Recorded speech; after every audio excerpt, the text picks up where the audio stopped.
writing JAMB physics exam, move closer, let me teach you one tip. Very easy. It's a very common JAMB question. Now they will ask you, calculate the resultant force. JAMB will always ask questions like this. Calculate the resultant force of this body.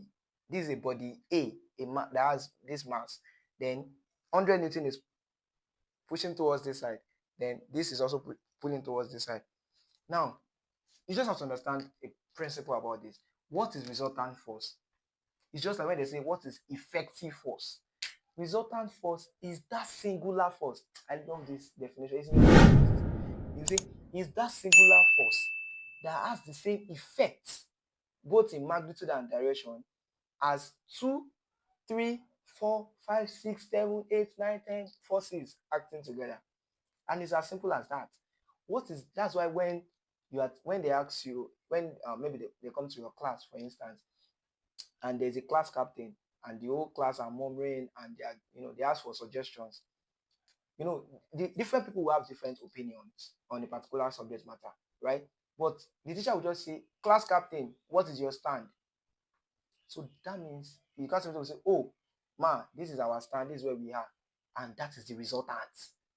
Makes sense. That means the class captain has the same effect as all the 90 students in the class are also doing. So the singular effect of the class captain is the same thing, is representative enough for the whole 90 people. Just like the principal of a school, the effect of a principal is the same thing as the whole staff, the whole management. So that's the concept of resultant. So what is that force? So that if I remove 100 Newton and 50 Newton, it will still mean these guys are acting. That's what it means. So if I put this guy to this side and put this guy to this side, eventually this body A will move how many?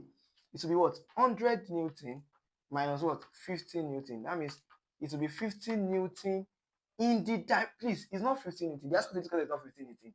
It's 15 Newton in the what? In the direction of what? 100 Newton.